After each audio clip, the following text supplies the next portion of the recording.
జాతీయవాదాన్ని సనాతన ధర్మాన్ని దేశానికి రెండు కండ్లుగా భావిస్తే మాతో కలిసి మీరు నినదించండి. మాకు తోడుగా నిలవండి. కింద కనిపిస్తున్న అకౌంట్ డీటెయిల్స్ కి ఫోన్ పేకి గూగుల్ పేకి ఆర్థికంగా చేయూతనందిస్తూ మాకు అండగా నిలవండి. ఆర్థికంగా మీ చేయూత మాకెంతో అవసరం.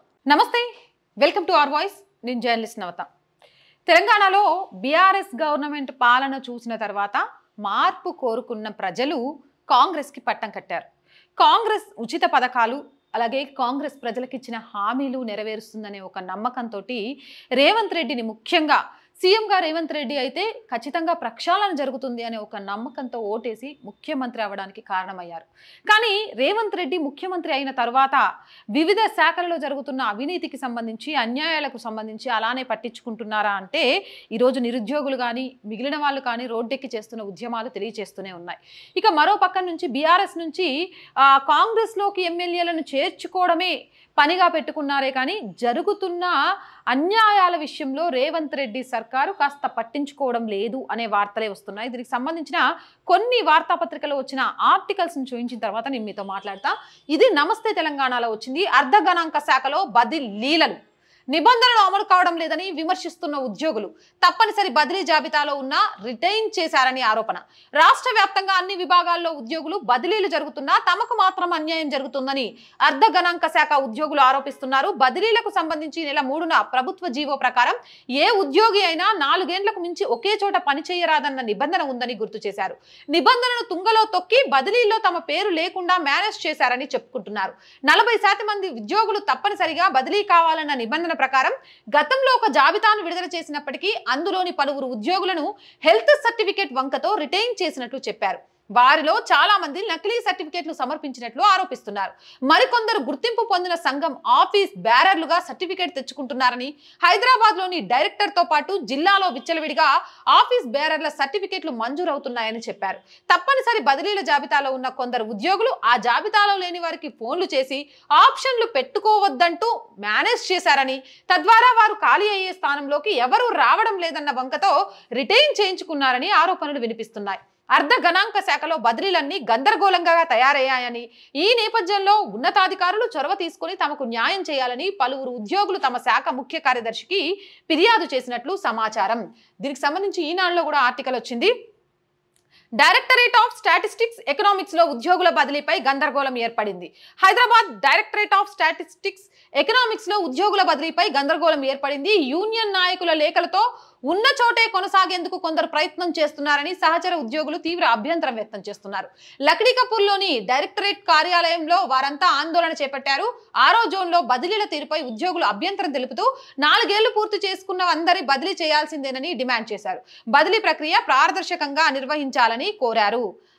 జీవోకు విరుద్ధంగా, యాజ్ పర్ జీవో రూల్స్ కి విరుద్ధంగా సంవత్సరాల పాటు పాతుకుపోయిన వాళ్ళు ఏదో ఒక వంకతోటి, అవి జీవోకు విరుద్ధమైన వంకలని తెలిసినప్పటికీ కూడా, జీవో ప్రకారం లేవు అని తెలిసినప్పటికీ కూడా కొనసాగిస్తూ, నిజంగా కూడా ట్రాన్స్ఫర్స్ విషయంలో అక్కడ అధికారులు వ్యవహరిస్తున్న తీరు ప్రభుత్వానికి తెలిసినా కూడా తెలియనట్టే వ్యవహరిస్తోందా అని ఈరోజు ఉద్యోగ సంఘాలకు సంబంధించి చాలా మంది గందరగోళం చేయడంతో పాటు అభ్యంతరాన్ని కూడా వ్యక్తం చేస్తున్నారు. ముఖ్యంగా డైరెక్టర్ ఆఫ్ స్టాటిస్టిక్స్ డిపార్ట్మెంట్ కి సంబంధించి. అంతేకాదు వీళ్ళు లేఖ కూడా రాశారు. Shri Revanth Reddy chief minister Telangana state కి ఏమని అనంటే, తమ ట్రాన్స్ఫర్లకు సంబంధించి kind attention is invited to the subject and reference and submitted the following few lines on implementation of the guidelines issued by the government orders GO MS number 80 date 3/7/2024 in the Directory of Economics and Statistics Hyderabad. As per GO at para 4, no person shall be retained beyond 4 years of service, but the department has retained its employee who worked in the station for more than 4 years and some employees are working in the HOD for more than 10 years continuously. As per GO ప్రకారం ఒక వ్యక్తి 4 సంవత్సరాలకు మించి ఒకే చోట కొనసాగడానికి వీలు లేదు. కానీ వీళ్ళు జీవోకు విరుద్ధంగా 4 సంవత్సరాలు దాటిపోయినా కూడా ట్రాన్స్ఫర్స్ లేకుండా వారి స్థానాల్లో అంతా కొనసాగుతున్నారు. ఇక హెచ్ఓడీలో అయితే ఏకంగా 10 సంవత్సరాల నుంచి అదే స్థానాల్లో కొనసాగుతున్నారట. And the department have retained many of its employees working in DE&S based on fake health certificates without checking for its genuinity, and officer bearers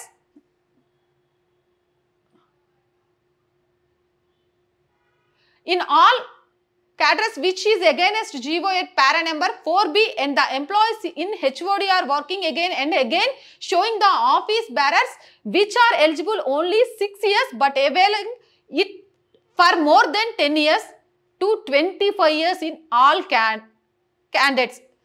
cadres అంటే అన్ని డిపార్ట్మెంట్లలో కూడా ఫేక్ హెల్త్ సర్టిఫికెట్లు. ఇప్పుడు ఒక హెల్త్ సర్టిఫికేట్ తీసుకొని వచ్చారు, లేదా మా భార్యకు బాగాలేదు, ఇంకొకరికి బాగాలేదు అని ఒక సర్టిఫికేట్ తీసుకొని వస్తే అందులో నిజం ఎంత అబద్ధం ఎంత అనేది తేల్చకుండా ఎటువంటి నిబద్ధత లేకుండా ఇష్టం వచ్చినట్టుగా కొనసాగుతున్నాయి. వాళ్ళ ఆవేదన జీవో నెంబర్లతో సహా క్లియర్గా పెట్టారు. And already 40% list in every has been communicated, wide reference second cited, out of which many of them are being retained by the name of health and office bearers which is against GO. Office bearers విషయంలో కూడా జీవోకు against గా జరుగుతుంది అనే విషయాన్ని తెలియజేశారు. అలాగే the compulsory transfers list has already been communicated by the DS, but because of many of them are being retained, they are calling over phone to the other employees who are not in the compulsory transfer list to submit their option from which is out of the due date 12/7/2024, which is out of the schedule of transfers communicated by the GO, which is a violation of procedure of transfers as per GO para number 7. The DES is considering a maximum number of office bearers from each district to retain them in HOD, which is against of office bearer circular issued by the government. Focal to non-focal is not at all followed in the department. Transfers are not carried out in the department in a transfer manner. మొత్తానికి పాపం వాళ్ళ ఆవేదనను honourable chief minister అలాగే ఉప ముఖ్యమంత్రి బట్టి విక్రమార్కతో సహా deputy chief మినిస్టర్కి కూడా రేఖ రూపంలో రాసినా కూడా ఇందులో జరుగుతున్న అవకతవకలకు సంబంధించి వాళ్ళ దృష్టికి వెళ్ళిందా లేదా తెలియదు. కానీ ఈ అవకతవకల వల్ల చాలా మంది ట్రాన్స్ఫర్స్ విషయంలో నష్టపోతున్నారని ఆవేదన వ్యక్తం చేస్తున్నారు. ఇప్పుడు ఆర్ వాయిస్ మీ అందరికీ చెప్పాను, ప్రజా సమస్యలు ఏదైనా ప్రభుత్వానికి చేర్చే ఒక వారధిగా ఆర్ వాయిస్ పనిచేస్తుంది అని. ఈ ఎంప్లాయీస్కి సంబంధించి కొంతమంది మనల్ని అప్రోచ్ అవ్వడం జరిగింది. ఇదంతా కూడా జీవోకి ఎగెనెస్ట్గా జరుగుతోంది, ఎలా జరుగుతుంది అనే దానికి సంబంధించి కూడా మనకు చాలా క్లియర్గా లెటర్ కూడా పంపించడం జరిగింది.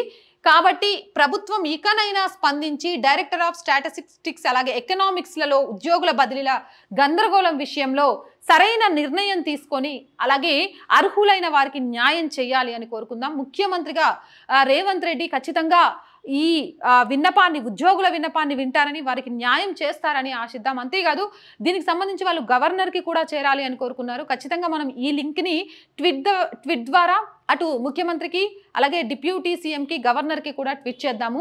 చూద్దాం వాళ్ళు స్పందిస్తారా, వీళ్ళకు న్యాయం చేస్తారా అనేది. ఇలా చాలా సమస్యలు మొరబెట్టుకున్నా ఇక చెవిటోడు ముందు శంఖం ఊదినట్టుగా ఉండేది గత ప్రభుత్వ పాలనలో. మరి ఈ ప్రభుత్వ పాలనలోనైనా ప్రజా సమస్య తన చెవిన పడితే చాలు వాటిని పరిష్కరించే దిశగా అడుగులు ముందుకు వేస్తారా లేదా అని. ఏమండి రేవంత్ రెడ్డి గారు ఏమంటారు? ఈ సమస్యను పరిష్కరిస్తారా, లేకపోతే ఎన్నో సమస్యలు నీళ్ల పాలైనట్టు దీన్ని కూడా నీటిలో వదిలేసి వాళ్ళ నమ్మకాన్ని ఒమ్ము చేస్తారా అనేది మీకే వదిలేస్తున్నాం. ఇలా ఏ సమస్య ఉన్నా ఆర్ వాయిస్ని సంప్రదించండి. ఖచ్చితంగా మీ గొంతుకను మా గొంతుకగా వినిపించడానికి మేము ఎప్పుడూ సిద్ధంగా ఉంటాం. ఈ వీడియోపై మీ అభిప్రాయాన్ని కామెంట్ రూపంలో తెలియజేయండి. నచ్చితే లైక్ చేయండి, 10 మందికి షేర్ చేయండి. ఎందుకంటే ఎంత ఎక్కువ మందికి ఈ వీడియో చేరితే ఈ అవకతవకల గురించి అంత ఎక్కువ ఆఫీసర్స్తో పాటు ప్రభుత్వ నాయకులకు తెలిస్తే వాళ్ళ సమస్యలకు పరిష్కారం దొరుకుతుంది. కాబట్టి ఎందుకు అనంటే భారతదేశం చాలా గొప్పది, ఇక్కడ ప్రజల విశ్వాసమే చాలా ముఖ్యం. కాబట్టి వీలైనంత మంది షేర్ చేయండి, లైక్ చేయండి, సబ్స్క్రైబ్ చేయండి. జై హింద్. మీ ఆదరణి మాకు ఆనందం, మా వెంట మీరున్నారని అతిపెద్ద ధైర్యం. దయచేసి సబ్స్క్రైబ్ చేయండి, లైక్ చేయండి, షేర్ చేయండి, కామెంట్స్ ద్వారా మీ అభిప్రాయాన్ని పంచుకోండి.